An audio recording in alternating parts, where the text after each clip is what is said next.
So the seminar today is entitled Contesting Power, a comparison of Muslim civil society responses to counter-radicalization policies in Canada and the UK. And it's the presentation of Dr. Ahmed's dissertation research conducted at the School of Public Policy and Administration at Carleton University. My name is Khalida Ali. I'm a PhD candidate, for those of you who don't know me, at the Department for the Study of Religion here at the University of Toronto. And I'm also a research assistant at the Reading Muslims Project, working in the state surveillance and anti-Muslim racism hub. And our guest, Dr. Ahmed, is a postdoctoral fellow at the Center for Criminology and Socio-Legal Studies at the University of Toronto.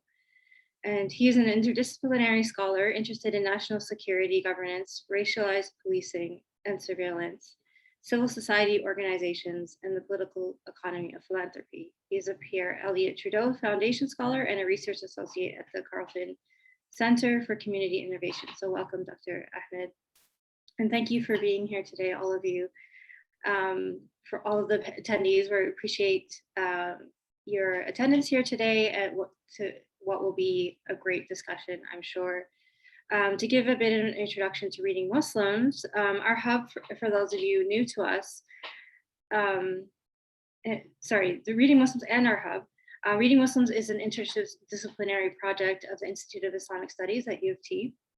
Of the four research hubs, so there are four hubs, state surveillance and anti-Muslim racism is one of our areas of research, and it has two concerns.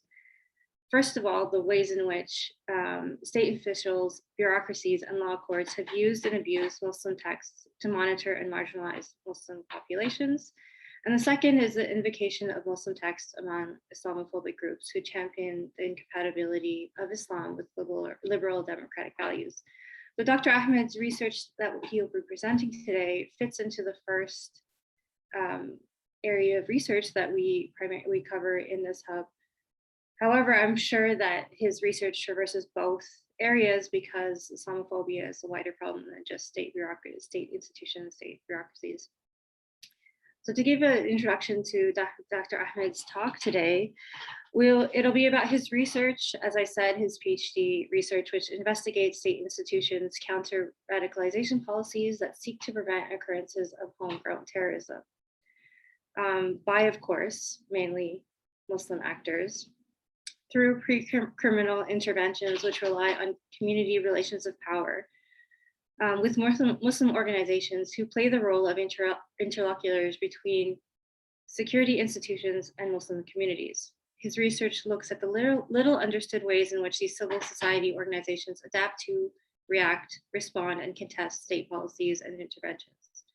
Comparing the cases of Canada and the UK, his research shows how, in response to counter-radicalization policy pressures, Muslim civil society organizations develop strategies that can be construed as power contestations with state institutions.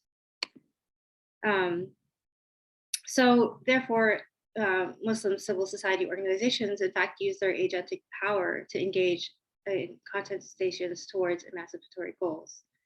So we're so happy to have you, Dr. Ahmed, because this discussion will fit in with the research that's currently going on, but also research that we haven't ourselves been able to cover and don't have the capacity to at our stage of research.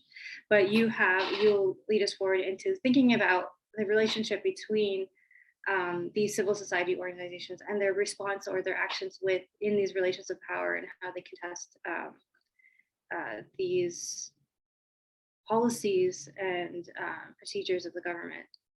So I will now turn it over to Dr. Ahmed. First, we will have a 30-minute presentation with Dr. Ahmed, and then I will pose some questions to you.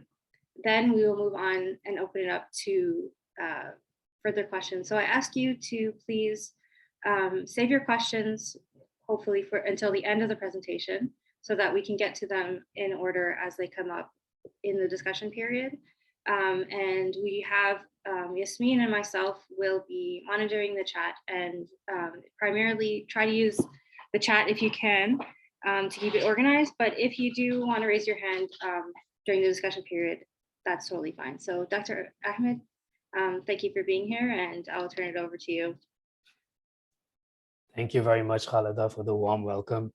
I'm going to share my screen in a moment and walk through slides just to make sure that I'm on time. And also, I apologize in advance. I've had a cough, so I may need to like mute time from time to time just to cough. Okay.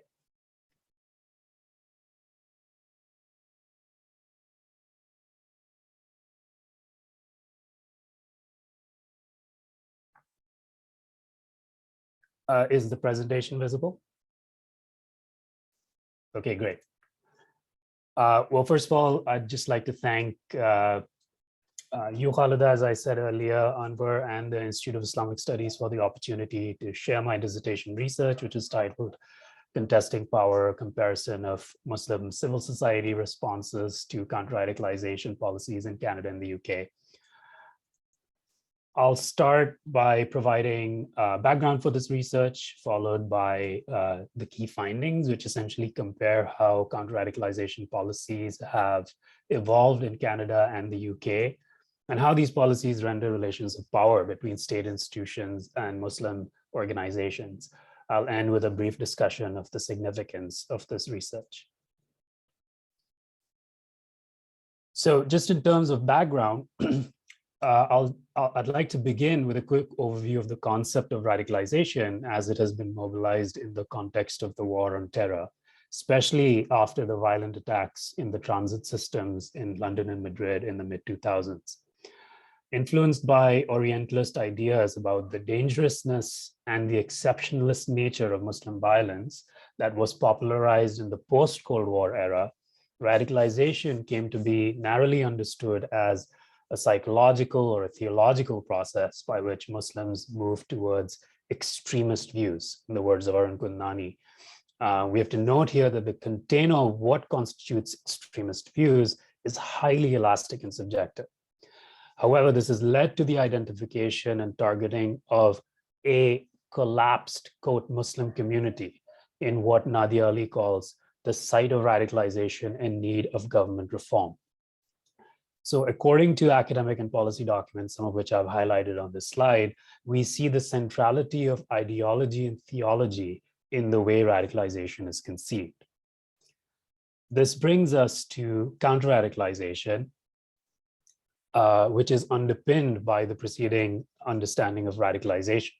So counter-radicalization policies are a technology of counterterrorism that were instituted to prevent, or rather preempt, radicalization and the inherent unknowable future occurrence of terrorism through early interventions. State security agencies contrast counter-radicalization policies with coercive counterterrorism techniques of detention or incarceration by suggesting that counter-radicalization policies are a liberal alternative that use soft or non-coercive techniques to prevent the future occurrence of political violence. As I've shown on the right-hand side of the slide, counter-radicalization policies can include things like community policing, targeted psychosocial interventions, training and education, mentorship programs, and so forth. Nevertheless, as Khalida said in her opening, by almost exclusively targeting Muslim communities, counter-radicalization policies have affirmed the status of Muslims in the West as, quote, the suspect community. Scholarship in Canada and the UK, and indeed in Europe and the US, have shown that policing and security agencies make determinations of who is at risk of radicalization based on Orientalist anti-Muslim tropes seen through things like lack of integration, a lack of secularism, or even a familial connection to Muslim majority countries. Despite this targeting of Muslim communities, paradoxically, state security agencies also aim to build trust with Muslim communities and seek support from Muslim civil society organizations, which for the purposes of this research, I define as Muslim community organizations and nonprofits that either serve Muslim communities or that are led by Muslims. So So state agencies approach Muslim civil society organizations to implement counter-radicalization objectives. This sets up a contradictory dynamic, which Nicole Nugent describes as a racialized, which has prompted Nicole Nugent to describe counter-radicalization as a racialized state project that casts Muslims as both terrorists and co-producers of public safety. So it is here that my research intervenes, seeking to understand a relatively understudied area of how Muslim civil society organizations balance participating in counter-radicalization initiatives while also advocating for Muslims, especially raising concerns about the discriminatory nature of counter-radicalization policies. So in my dissertation specifically, I look at how counter-radicalization policies have evolved comparatively in Canada and the UK, how Muslim civil society organizations experience pressures from counter-radicalization policies in both countries, and what strategies Muslim civil society organizations have developed in response to counter-radicalization. Briefly on the method for the research, for my dissertation research, I use a case-oriented qualitative comparative research design, which relies on dense narratives from decision makers at Muslim civil society organizations, making meaning of counter-radicalization, accounting for power relationships with state institutions, and orienting their organization strategies accordingly. This research design offers a first look at the lived experience of Muslim civil society organization confronting counter-radicalization policies in Canada, and it adds depth to critical counter-radicalization studies from the UK. The data for this research are primarily drawn from interviews with decision makers at Muslim civil society organizations, as well as nonprofits and civil society organizations that run only counter-radicalization focused programs, government bureaucrats, members of police, and informed individuals. The data is also complemented by participant observations at counter-radicalization conferences and events, and triangulated with an analysis of policy documents, security practices, parliamentary hearings, and news stories. I should note that the identities of participants and organizations are anonymized as per the research ethics guidelines. So I'll now just jump into my findings. Counter-radicalization policies, I note, have followed different paths of development in Canada and the UK. To analyze their evolution, I use public policy theories of critical junctures and policy mobilizing, which show how these policies were a response to the shocks of political violence by Muslim perpetrators, and how policy ideas about radicalization as a problem of Muslim violence quickly traversed transnationally, coming to target domestic Muslim populations in each country. So for example, in Canada, which has been tentative about counter-radicalization for the most part, until 2015, terrorism prevention was rolled up in the community policing and outreach activities of the RCMP, CSIS, and Public Safety Canada. And especially, you will have likely heard about the unsolicited and intimidating visits by the RCMP and CSIS to homes and workplaces of Muslim individuals. Full-fledged counter-radicalization policies were launched in 2015 after the attacks in Ottawa and Saint-Jean-sur-Richelieu by Muslim converts, and combined with the moral panic of so-called foreign fighters. This led to the rapid deployment of counter-radicalization at the municipal and provincial levels, with the federal government shortly following by launching the Canada Centre for Community Engagement and the Prevention of Violence and a national counter-radicalization strategy in 2018.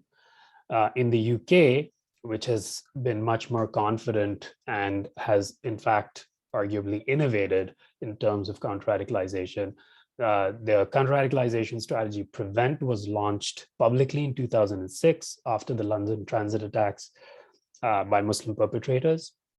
PREVENT targeted local authorities or municipalities with the largest proportion of Muslim populations. Since then, PREVENT has undergone several updates, most notably in 2011, when extremism was defined as the opposition to the vague notion of fundamental British values, and also in 2015, which brought into law a PREVENT duty, which required education, health, and social workers to report on signs of radicalization. Now, what I argue in my research is that despite the differences in evolution and institutionalization In both Canada and the UK, research participants affirm that counter-radicalization policies use racialized practices to cast Muslims as the suspect community, govern them based on notions of risk, and normalize preemption to prevent the tenuous possibility of future radicalization. So more specifically, Muslims become suspect communities by a dominant framework of radicalization that equates radicalization to Islam. These are words of my research participants. The participants also expressed that there is a gap between the racialized policy conception of radicalization and the community conception of radicalization, which sees radicalization as connected to broader societal factors, including anti-Muslim hate, discrimination, criminalization, povertization, and foreign policy.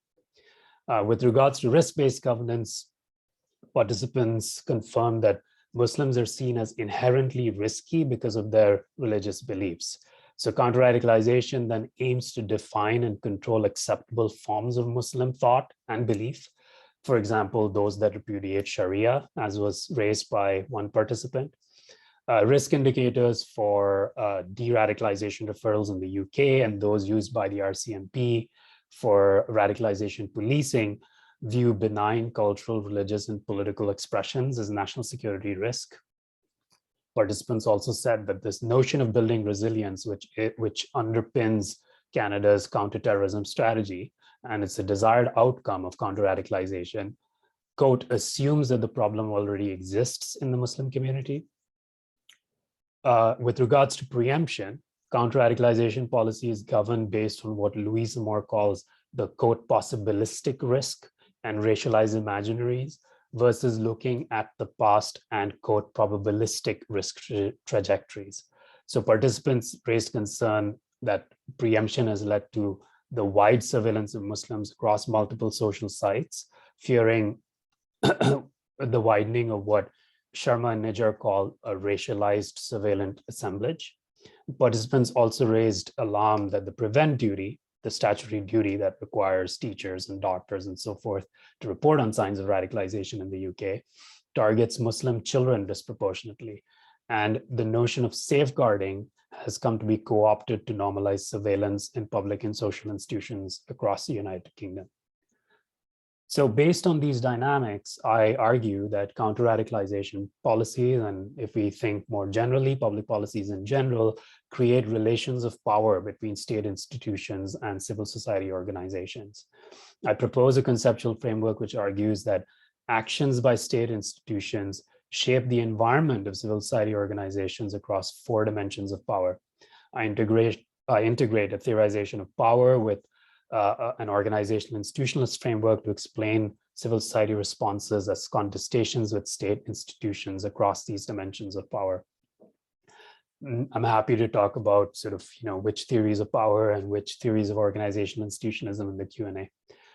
So the viewing public policies or counter-radicalization policies specifically as creating relations of power has the benefit of helping to locate the agentic power of civil society organizations to advance emancipatory goals and overcome the hegemony of discriminatory policies. So in many ways, part of the story I'm painting is not one that's all grim, but one that tries to situate the agency of Muslim civil society. So this builds on, or this adds to rather, the Foucauldian approaches, which usually pay attention to the practices shaped by powerful actors and doesn't adequately give attention to the actions of the less powerful. So in my framework, the sort of this 3-dimensional power is kind of a canonical, it's like classical framework. So I've relied on Mark Hogarth's work, which sort of extends it to 4-dimension. So the first dimension of power has classically been conceptualized as the decision-making or visible power. I've simply called it power 1. In this, the relationship between state institutions and civil society organizations under power 1 draws attention to state institutions' use of coercion, political authority, the ability to allocate economic resources to, quote, power over civil society organizations. This sets up what Hogarth calls a structured conflict within the bounds of a policy structure. So pertaining to counter-radicalization, we see these, for example, in the legal impositions of the prevent duty, or the policing actions, the unsolicited visits by RCMP and CSIS, funding allocations, and the granting and withholding of legitimacy towards Muslim charities. The responses of Muslim CSOs are varied. They involve making decisions about whether or not to take counter-radicalization funding, the extent to which to cooperate with state institutions vis-a-vis counter-radicalization, and how to challenge the withholding of legitimacy. So I won't go through each of these, but just as an example to make it concrete around funding, I found that most Muslim civil society organizations try to find a compromise between meeting their financial and practical needs, but retaining autonomy and maintaining social legitimacy in the eyes of Muslim communities. So this calculus has resulted in very different Muslim organizations choosing different strategies. For example, most Muslim organizations in Canada do not take counter-radicalization funding from Public Safety Canada under the Community Resilience Fund, with minor exception. And in the UK, smaller Muslim organizations do accept prevent funding, but keep their affiliation secret, so it doesn't impact their work with Muslim communities.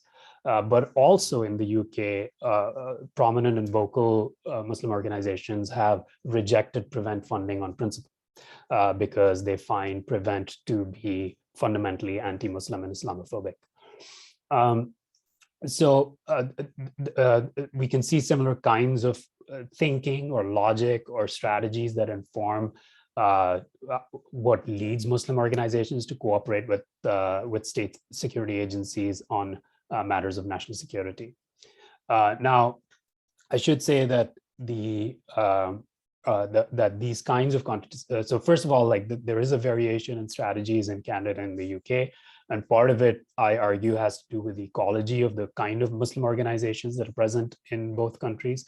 So, for example, in Canada, the centrality of the National Council of Canadian Muslims in many ways has shaped the overall strategy of Muslim organizations in Canada. In the UK, the presence of organizations that exist specifically to challenge prevent, which is the counter-radicalization strategy in the UK, has resulted in a wider variety of responses across Muslim organizations. So we see more of a defiance response than we see in Canada. I should also note that Power 1 contestations, the way it's characterized, do not pose a threat to the policy structure itself. So a lot of the remedies sought by Muslim organizations are within the structure of the existing policy design. Power 2 has been classically thought of as non-decision-making power, or the mobilization of bias. In the context of my research, Power 2 refers to the insufficient inclusion of Muslim civil society perspectives in the policymaking process, setting up what Hogarth calls a conflict over structure. So in Power 2, Muslim organizations use their agentic power more substantially to challenge the structure of counter-radicalization by highlighting the discrimination and the agenda bias in these policies.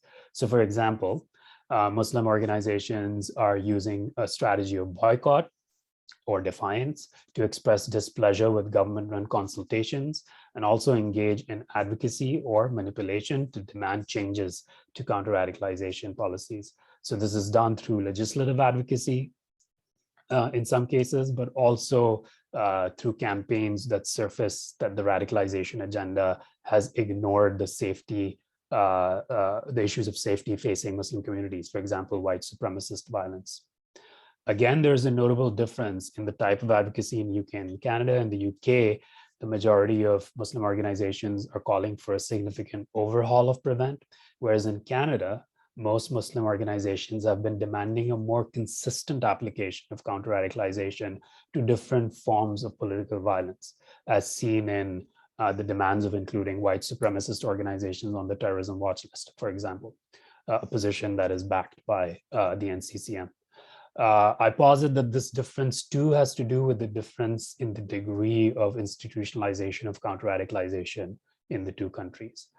Power 2 contestations, as I said, are ones that that challenge the structure. Again, though, there can be degrees, as we see in the variation in the strategies of organizations in Canada and the UK, but they work together with discursive contestations, which I discuss next.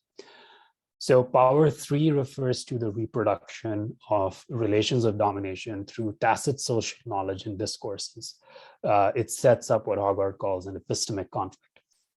Power 3 draws attention to the taken for granted knowledge about radicalization as a problem of Muslim violence. The same discourse makes it possible for racialized practices of surveillance and policing of Muslims to appear as natural, obvious, or commonplace.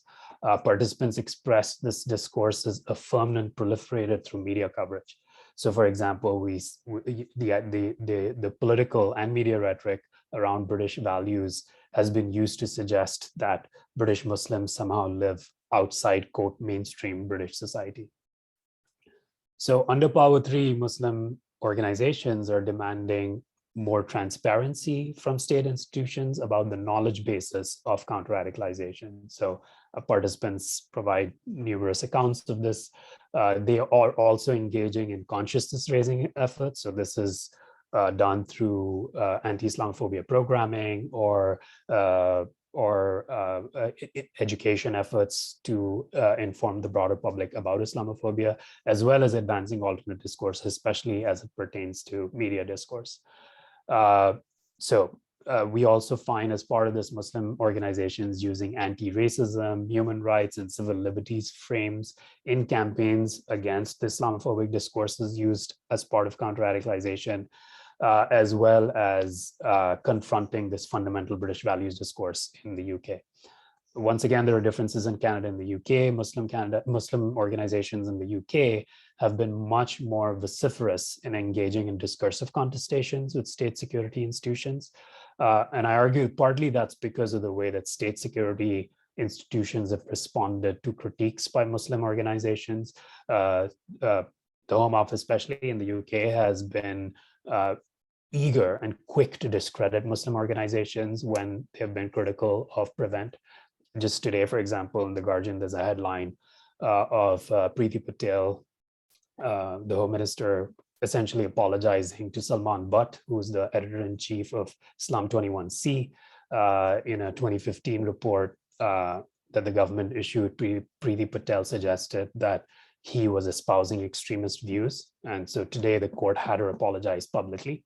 So that just gives you an example of the type of contestations that Muslim organizations are confronting in the UK, which we don't see as much of in Canada. However, one thing that we do see is that when state institutions, what I argue rather, is that when state institutions are discrediting Muslim organizations, it's essentially a way of transforming an epistemic conflict, or a Power 3 conflict, into the Power 1 realm, where the structures remain intact.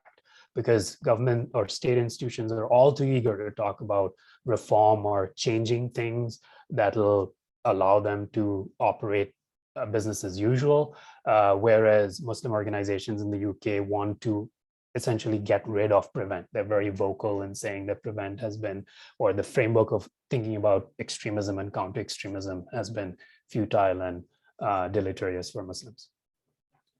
Finally, I sort of talk about Power 4 as a way to capture disciplining and responsibilization to produce compliant organizations who unreflexively produce relations of domination. This is Hogarth's way of bringing in Foucauldian governmentality into his sort of multidimensional framework.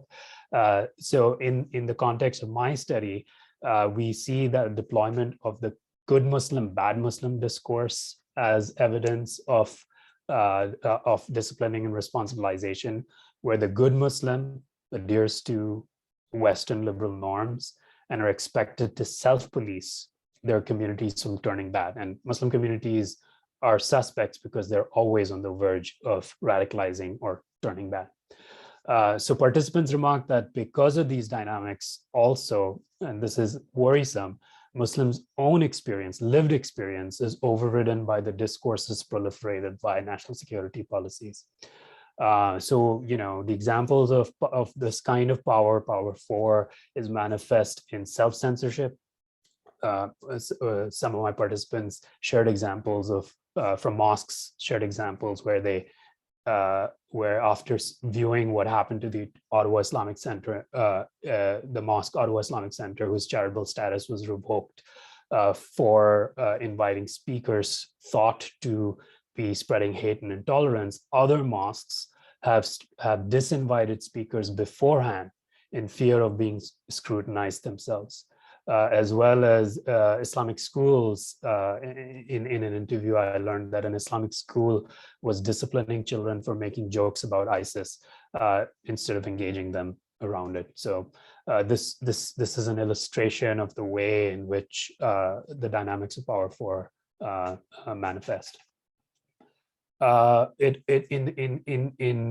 was also manifest, as one participant observed, in Muslim organizations capitalists, quote capitalists, instead of challenging the state structures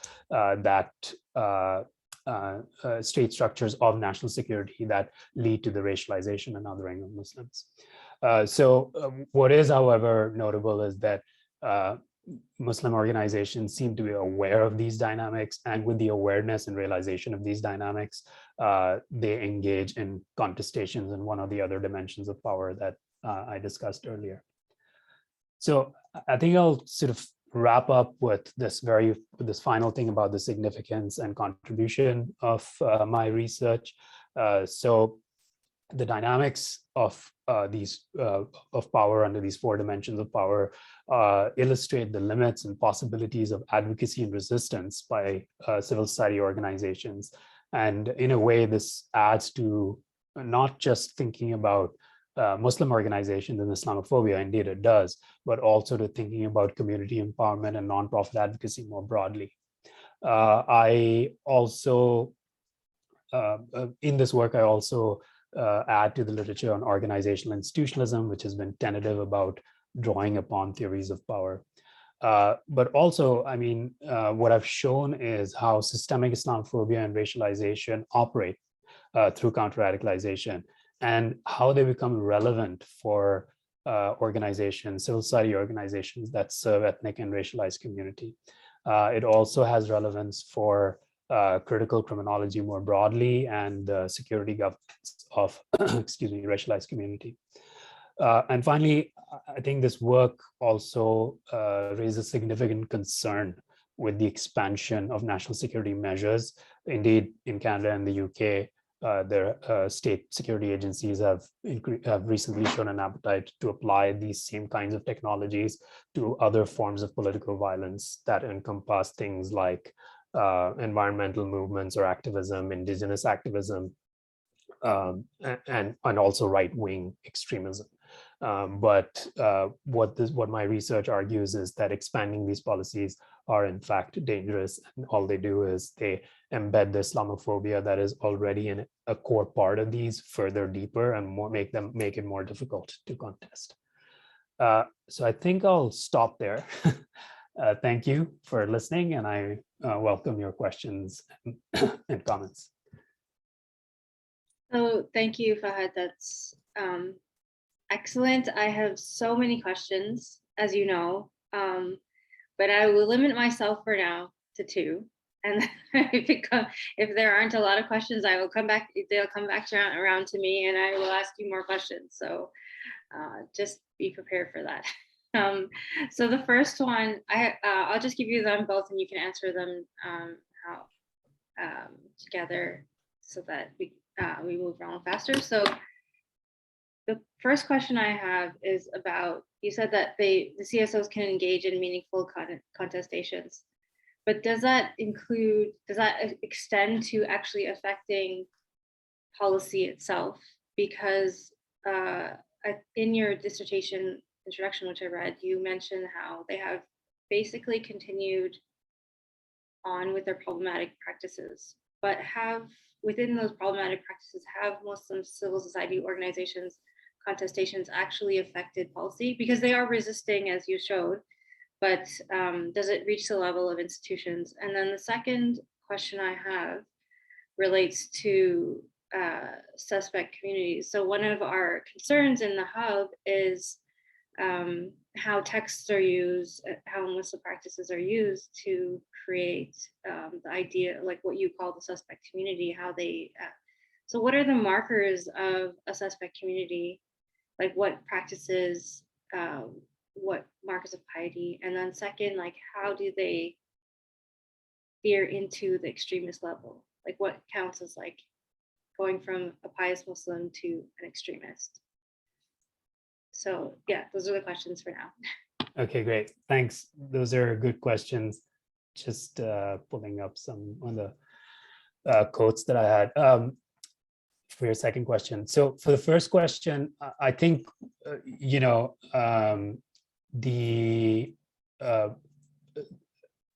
so the strategies of Muslim organizations, I didn't look at them necessarily from evaluating their impact or success, if you will, but they can be looked at it through that lens.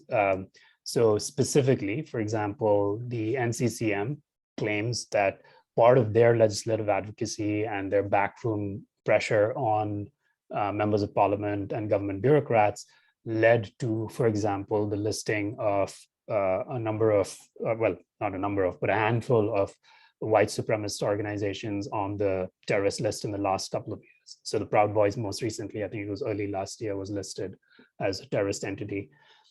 So the NCCM advocacy led to that.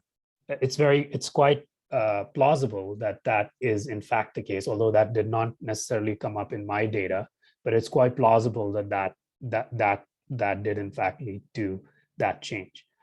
What my work is trying to get us to think about is how do we think of that action? Like how should we analytically place that action?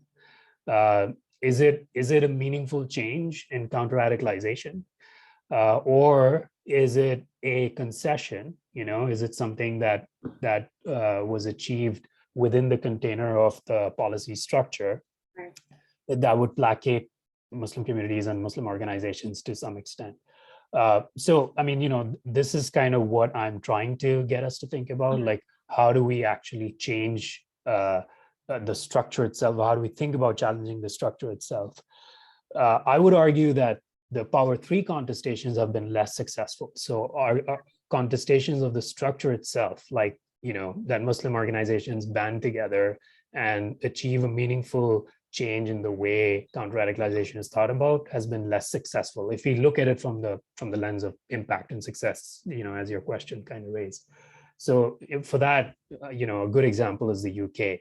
A lot of advocacy by Muslim organizations and by human rights and civil liberties organizations, so this did come out in my research data, led to the government announcing a review of the PREVENT program. This was in 2019.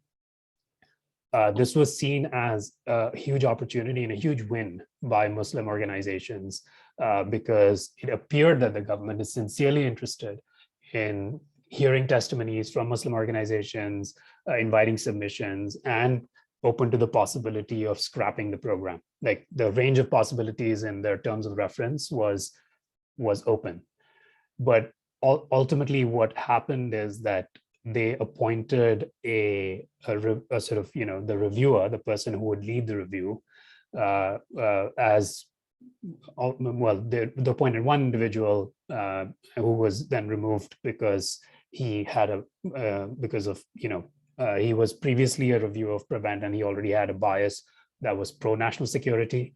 And then they ended up replacing him with William Shawcross, who turned out to be an even more problematic reviewer because he is affiliated with right-wing think tanks and he has a record of making Islamophobic statements in the past. And then when he put out the call for reviews, it was pretty apparent that what they wanted to do was just run through a superficial process and continue expanding PREVENT or changing PREVENT to however the Home Office felt made most sense.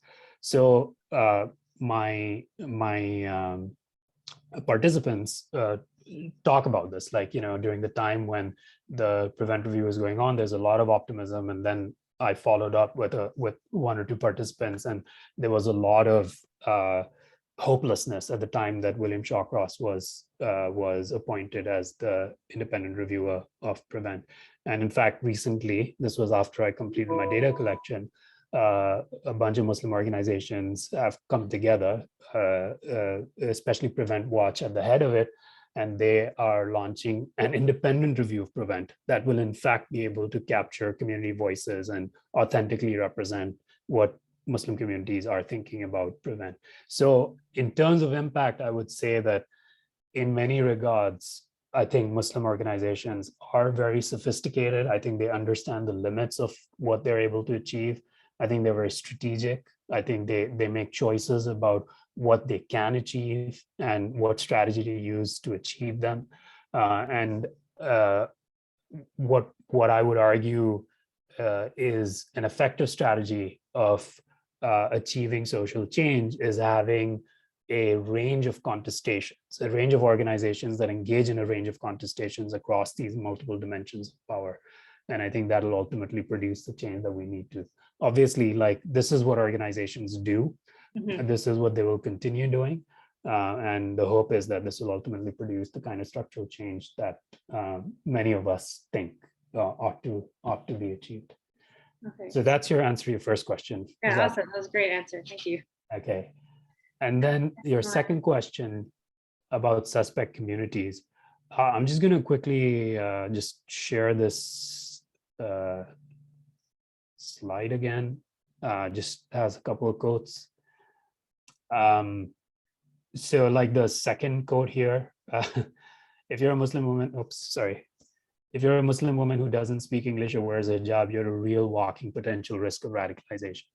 So this was a quote by somebody who's fairly well versed in the UK with the Prevent landscape, and who has been using a human rights frame to advance why Prevent ought to be scrapped. But it gives you a sense of the kind of threshold we're talking about. So in many ways, I think it's not so much about, religiosity in a objective sense, because anyways, that's an absurd thing to try and assess for anybody, and least of all a state institution, a security institution. Nevertheless, there is this discourse about trying and understanding Islam. So when you go to a counterterrorism training that I attended in Ontario, spent, I want to say, like of the 4 days, a day and a half was spent on a police officer giving the attendees a 101 on the history of Islam, just to try and situate the various groups, the various insurgent groups, Al-Qaeda, ISIS, so on and so forth, in that genealogy. And in doing so, I would argue you have already sort of primed the audience into, because, obviously, a day and a half of introducing a bunch of people who work in security or related industries to introduce them to Islam is absurd. Like all they're going to walk away with from that sort of training is that with one message, that Islam is a problem and that Islam is related to political violence or radicalization. And I think that's kind of what we see. So when we look at policing indicators, they'll try and cobble things together. They'll try and, one of the research that I did on terrorism peace bonds relied on interviews with lawyers, and they were talking about cases on how the Crown would make a case based on, well, we found a Quran in his belongings, found a prayer mat in his belongings. So it could be something as benign as that, because the case has to be made, and the case is being made based on Orientalist ideas of the dangerousness of Muslims. So it can be kind of any threshold to do that, because I think what we have to realize is we can't really talk about radicalization because we don't know what radicalization is. It's kind of the spectrum of something that takes a person from an ideological position, and this is the way state security agencies represent it, and that link from an ideological position to violence, it's extremely tenuous. Like prominent terrorism researchers have said that there is no way for us to establish it. It's minuscule. Mark Sageman, who is a former CIA guy, he says this in his latest book. But nevertheless, that link is the basis on which a lot of policing action or interventions of radicalization are based. So it's really hard to sort of say like, like what degree of piety, because it's absurd. Like the kind of stuff that we see in RCMP documents is absurd. I'll just give you another example. In Monahan, Jeffrey Monahan, who I've collaborated with closely on a number of research projects, in one of his research projects, he shares a slide that he obtained through an access to information request from the RCMP, which is titled "The Future of Terrorism." And all it has is a picture of a young girl who's dressed in some sort of non-Western outfit. She's holding on to something. It's unclear what it is. It's kind of a fuzzy slide. And there's like a suitcase or a container next to her. And all it says is the future of terrorism. There's no sort of, exposition. There's no contextualization. So again, this is just ways in which, the broader Orientalist discourse that informs the problem of radicalization is then operationalized through these imaginaries. And these imaginaries are confirmed through these kinds of trainings, through these kinds of practices that security agencies follow. I don't know if that answered your question. No, it did, but it's also, I mean, worrying. Yeah, it's devastating. Yeah, but thank you for that. And anyone else have any questions, please put them in the chat. I know, Anver, I was going to call you anyways, because we talked recently about your experiences with Muslim organizations refusing to work with state institutions. So please ask your question. And also, if you could talk about that a bit in your experience. Sure, thank you.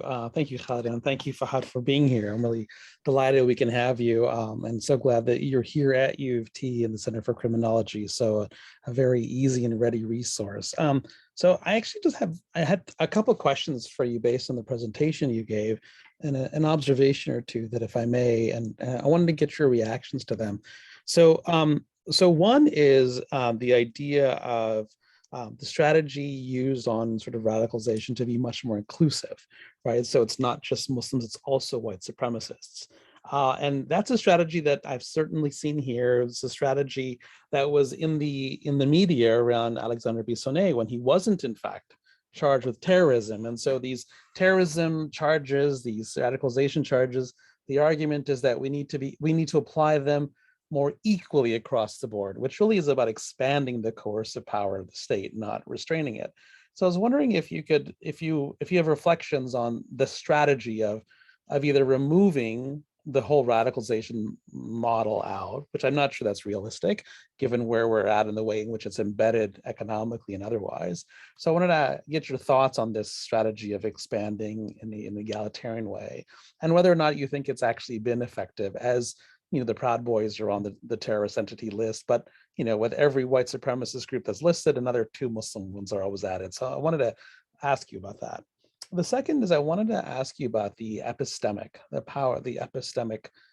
conflict. I think that was power grid number 3, or power relation number 3 is what you were talking about. And if I understood you correctly in response to Khalid, as you're saying, that approach hasn't been as effective, if I understood you correctly. And now what's interesting is that has it not been effective from community service organizations as they've tried to engage it, or has it not been effective, let's say, because it's a harder nut to crack, right? It's like, and so there's a way in which, as Reading Muslims offers a way of thinking about how the epistemic models work. You bring in history, you bring in philology, you bring in questions of textuality.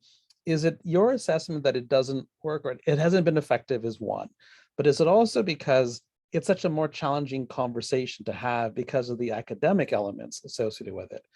Related to that is, and so that's part A of the epistemic question. Part B of the epistemic question, moving beyond simply the academic element of the epistemic analysis, isn't the epistemic challenge also isn't it tied to issues of cultural competency? I mean, you take a CSIS, for example, it's being sued on discrimination internally within its own agency. The way LGBTQ, Muslim, racialized folks who are agents within the service are nonetheless targeted. There's definitely a cultural problem within the security service. And so is there a shift in that? Because as we're beginning to see, governments talking about things like EDI metrics, equity, diversity, and inclusion, is that an angle to introduce the epistemic? So if we couple the epistemic approach with EDI in the service of more effective security, is that a way? Has that been tried? Is it effective? And just to speak to Khalid's point around, the hesitancy, like here in Canada, we have the Canada Center. And, I've seen, I've had conversations with folks like Brett Kubitschek, who you mentioned in the slide, and definitely get a sense that, the whole Canada Center funding is structured around the preservation of the national security paradigm, not necessarily they won't say this, they're open to critique on comparative grounds, but the underlying premises that allow it to exist are not questionable, are not really subject to question because the state needs to maintain security. And so, there is a tension within community service organizations here around taking public safety money. I have to consider that all the time. And yet, as governments now post Islamophobia Summit are doing a little bit of internal soul searching, is this a time, does that change the dynamic, or do you think it ought to change the dynamic around that? So that would be the third part of the same epistemic question, is that number one is the educational, like the academic intervention, number two is the cultural competency, and number three, as governments are beginning to introduce EDI metrics, does that mean that engaging them, even with their financial packages, changes the dynamics if the funding is used to return the gaze back to the government? So those are my questions, broadly conceived, but please feel free to answer them as you see fit. Great questions, Anwar. Thanks. And again, thanks for, as I said earlier, thanks for inviting me and giving me the opportunity to share my work here today. So I think on the idea of being more inclusive, and I think the idea of applying counter-radicalization consistently across other forms of ideologically motivated violence. So I do think this is a live issue. I don't think it's a slam dunk. I know NCCM has been very kind of vocal and a proponent of this position, but in fact, Monia Mazig, who is the wife of Meher Arar, wrote an op-ed, and I'm going to read for it, where she basically acknowledged that, quote, anti-terrorism legislation is the wrong tool because it targets racialized people and Muslims. And, quote, we will forever call for its abolishment. But at the same time, she argued that while the national security apparatus is intact, it should be used to, quote, eliminate violence done by white supremacists against marginalized groups. And I think this is perhaps the sentiment that captures the strategy, the sort of, the sentiment that captures the strategy of NCCM and other Muslim groups that want to see white supremacists listed as terrorist entities. I would argue, though, that from sort of like my analysis of this, or my reading of this, is that this is actually quite dangerous, because by expanding national security, first of all, I don't think white supremacy is necessarily conceived, theorized, and understood in any meaningful way by state security agencies, because if it were, then the first place they would be looking is within policing agencies and the Canadian Armed Forces. And political rhetoric. I mean, all of these are part of this overall kind of climate. I mean, it's what sort of a chapter I recently wrote on Islamophobia. I rely on Reem Bahdi and Aziza Kanji's conceptualization of Islamophobia, where they essentially make the case that Canadian Islamophobia is very unique in that it always claims facially neutral language, always has facially neutral language in its policy approach. But in fact, it has always used racialized practices to target Muslims. And when confronted with it, there's often a refusal of acknowledging that there's anything biased in the first place. A good example of that is, I think, Anwar, you're aware of this, that in March of 2020, right before the pandemic, public safety and related federal agencies hosted a conference about implicit bias in national security. And in that conference, where there are attendees from public safety, from CSIS, from other federal agencies, they were willing to go as far as to say that there's implicit bias, meaning that the individuals who don't know better is the reason why there are racialized practices of national security, there's discrimination, without acknowledging any systemic issue at play. And I think if we think about expanding national security to target other forms of violence, what this ends up doing is the same kind of ideological bias within these institutions ends up manifesting itself more broadly. So anti-capitalist movements, environmental movements, indigenous movements are seen as more risky and more of a threat, and we can see more mobilization of resources against them than any meaningful mobilization against white supremacist violence, which is seen to be diffuse and seem to be kind of like, you know, unorganized and difficult to police and so on and so forth, in part because it requires police itself and white communities, dominant communities, which is extremely difficult to do in the paradigm of policing, which is fundamentally racialized. So that's my take on it. I mean, obviously, I think the Muslim communities and Muslim community organizations have to undertake a soul-searching discussion to arrive at a place where they can, you know, present an alternative discourse or adopt an alternative strategy. It's not my place necessarily to say this, but that's certainly my reading of it. To your second question about cultural competency, yeah, I mean, of course. I mean, I think the challenge here at all times is that the reason why we can't have any meaningful conversations about structural change is because we are relying on these same agencies for safety of Muslim communities that are producing sort of, you know, the harm in the first place. So in some regards, I think the UK model gives us it gives us a model of how to do it. I'm not necessarily saying that's the model that makes sense for Canada.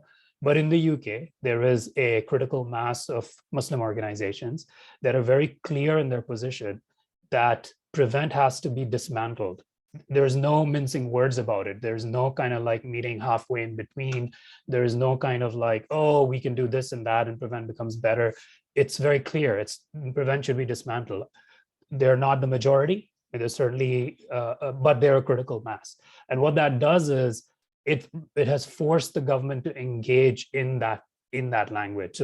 So they're producing evidence, they're producing testimonials, they're gathering stories from Muslim communities to put forth in every opportunity that the government presents to make the case that PREVENT is fundamentally harmful and has to be dismantled. And they're leveraging, you know, sort of a rich body of academic work to help support and make their case. Yes, policing institutions are not going to like that. I think we see that if you sort of zoom out a little bit, we see that, for example, in the abolitionist movements or the defunding police movement that we're seeing more broadly. Think how effective have those been? There are discursive movements, ultimately. They're movements that are challenging how we think about policing and security more broadly. But the success of those kind of movements is, I think, measured less so in short-term change and more so in the way I think broader publics come to understand the role of policing and security and Islamophobia. And which is why I think Muslim organizations in engaging in anti-Islamophobia campaigns, you know, by connecting them to anti-racism, connecting them to decolonization efforts, they are in a way moving towards that long-term change. And I think the potential of that sort of contestation has to be seen in a longer-term horizon, in my view, at least.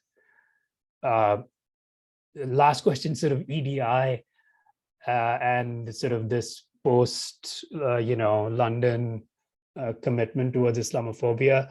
I mean, I just, maybe I'm just less informed, you know, but my view on EDI is just, I mean, you know, by having more Muslim individuals in CSIS and in the RCMP, I don't see any which way in which it's going to result in a different kind of policing for Muslims. I think, you know, first of all, there's a great deal of tokenization. I mean, that, you know, I mean, we see that, I mean, the counterterrorism training that I described, there was a Muslim RCMP officer who was providing a sort of, the lecture on the history of Islam. A Muslim police officer is in no way positioned to provide that that knowledge, and that knowledge was entirely filtered through the lens of policing. So it's unclear to me that that is an opportunity. I think, about this reflection Islamophobia that the Liberal government seems to be committed to undertaking. I mean, I think the jury is out. We'll see sort of what the quality of these consultations are. And one of the things that my data sort of brings up again and again is that government consultations are usually performative and superficial, that these are, spaces where the government gets to rehearse kind of or showcase or position themselves for the next election with this particular ethnic or racial community. But I think the jury's out. I think you would know better, Anwar, than I would about the opportunity of this. Okay, thank you. Fahad, that was excellent answers to both questions, or 6 questions. So Alejandro, thank you for joining us. You have a question for Fahad. Yeah, thank you, Khalida. Fahad, I really enjoyed your talk and getting to know about your work.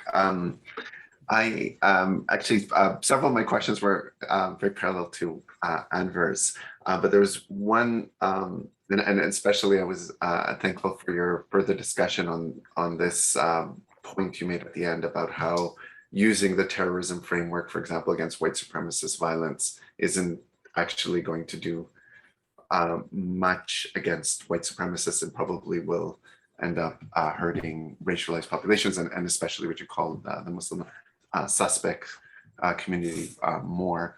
It's something that I've seen around and it was useful to hear your thoughts on that. But one question I still have remaining is about, because you do this in a comparative framework, but I'm wondering about kind of transnational or interstate conferences, meetings where strategies are shared.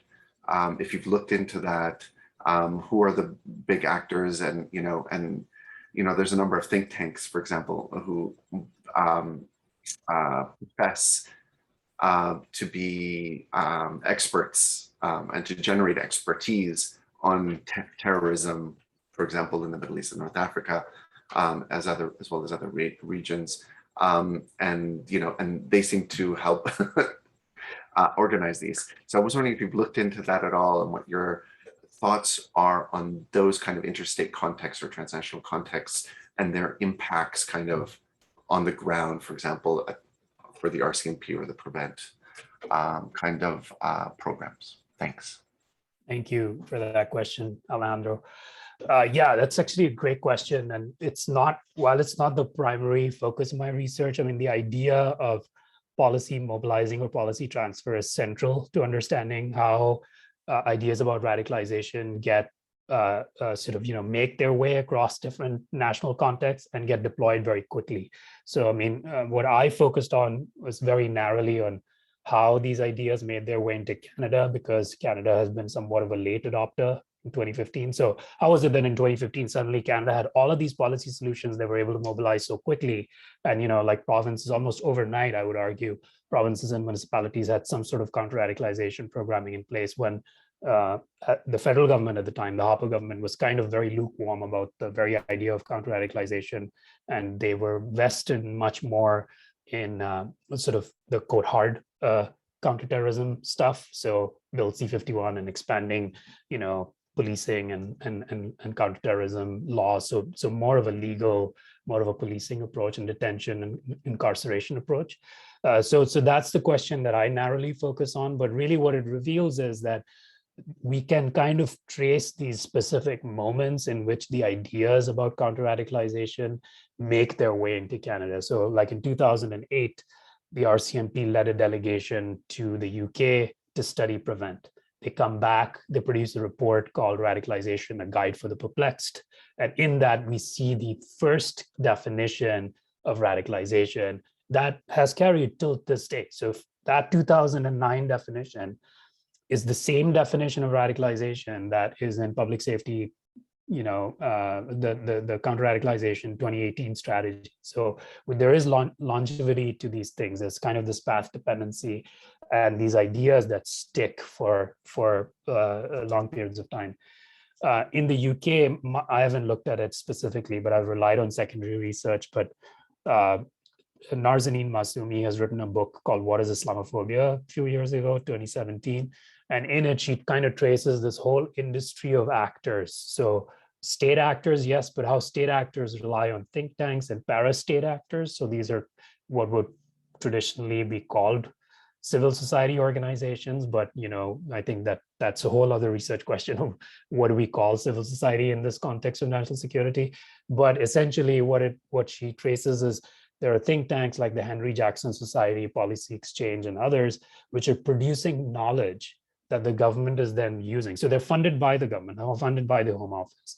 The Killiam Foundation too, which is no longer in existence, but it was funded, it was created in 2006 through Prevent funding, and essentially was run by so-called former extremists who produced a lot of stuff that was used by the Home Office that ended up, like the idea around fundamental British values, the idea around policing religiosity, the idea that Muslims in the UK were living separate lives from mainstream Britain, whatever that meant. All of these were ideas that came out of these think tanks that were then made their way into policy documents and, sort of were given policy shape afterwards.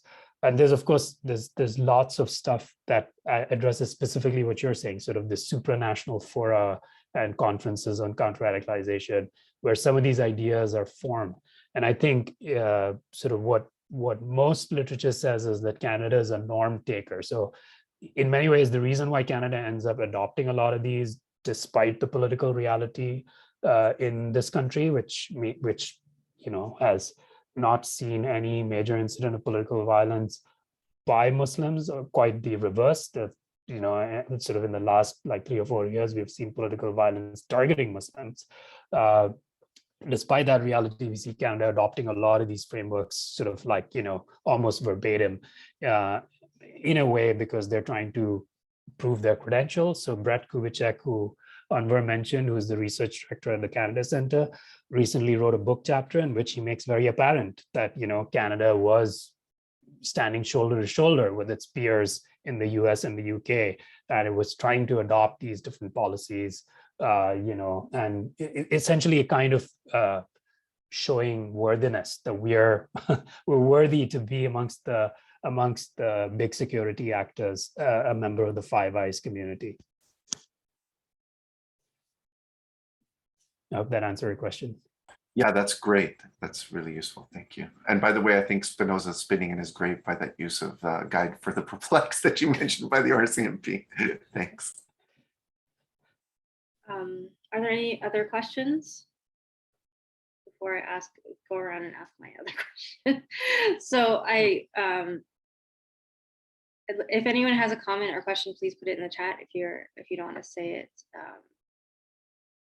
out loud. But my question, Fahad, is that based on the conversation we had before the seminar. So the report I couldn't remember. I don't know how I couldn't remember it. Was the Rand report, the Muslim world after 9/11.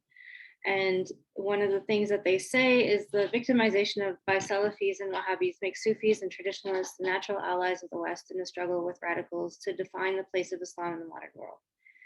So that's why I know it's outside of your research, but I wanted to know your thoughts on these preferred communities, or if that kind of came up. And you had mentioned about the way that they construct Muslim as this singular category. So if you could talk a bit about your thoughts on that, much appreciate to hear what you have to say. That's a very interesting question, because I think part of the way, it's pretty apparent, it also comes up in my research participants who work with the RCMP. Just this is a bit of a side note, bit of a tangent, but one participant who was invited by the RCMP to provide sort of some sort of training for them, was advised by a Muslim RCMP officer that, you know, it would serve you to basically frame your arguments as who's the good guys and who are the bad guys.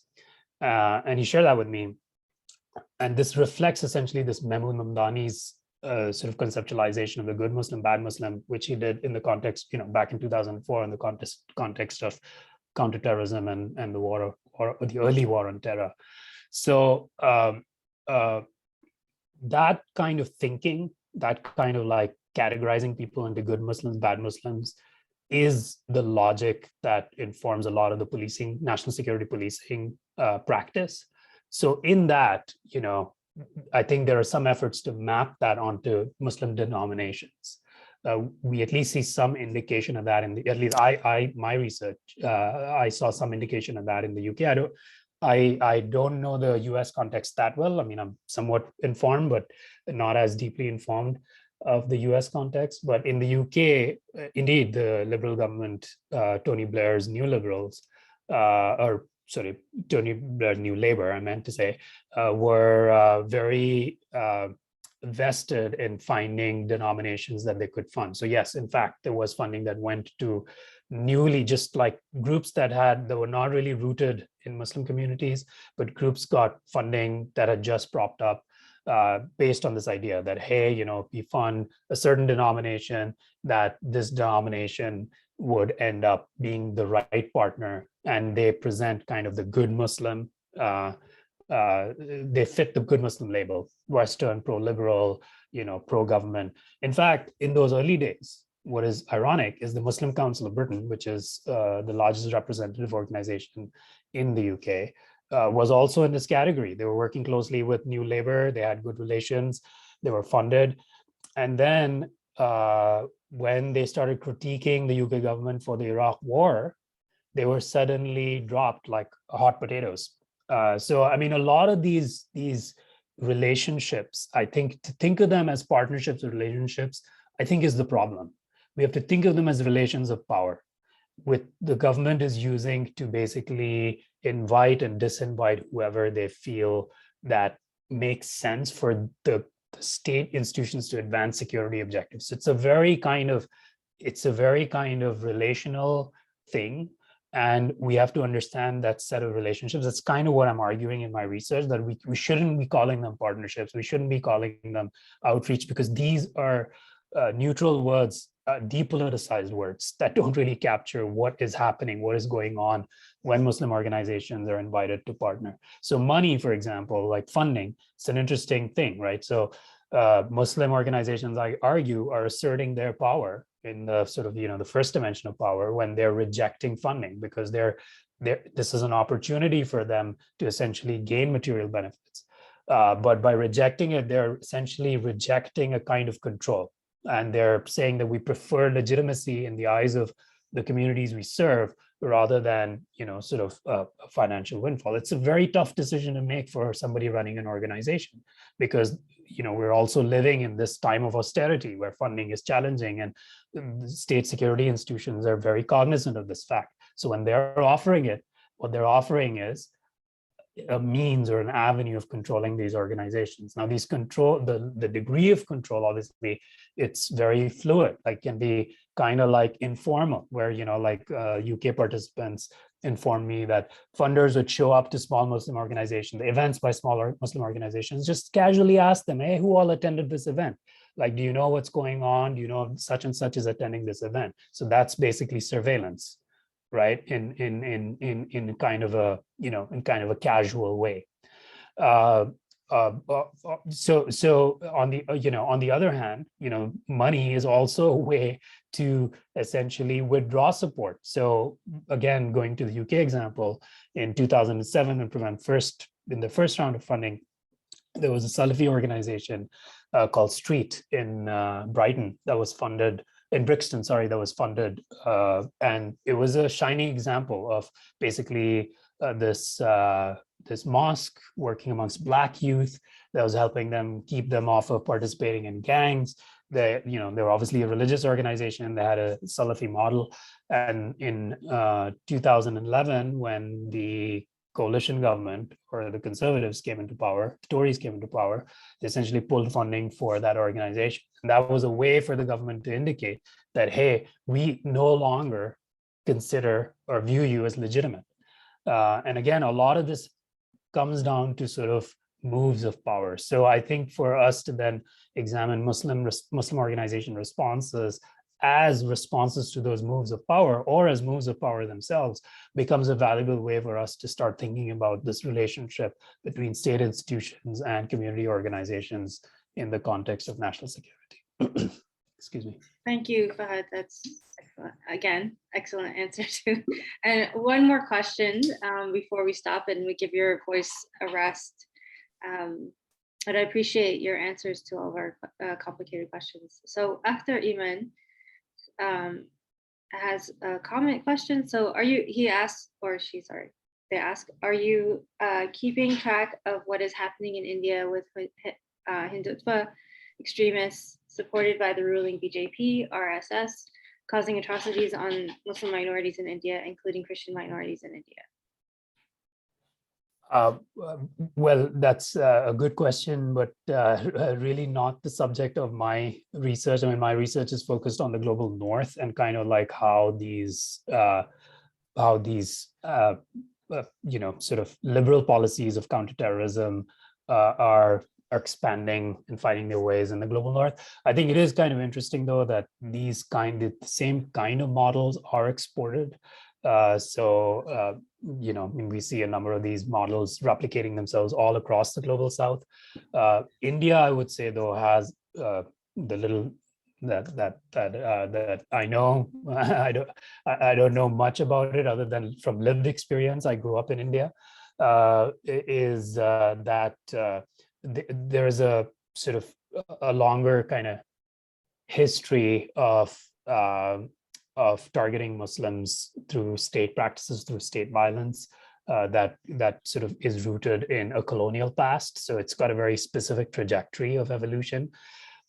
Yes, I think the 9/11 context, or the war on terror context, has emboldened state actors to be much more aggressive in their use of national security practices, laws, emergency measures, and so on and so forth.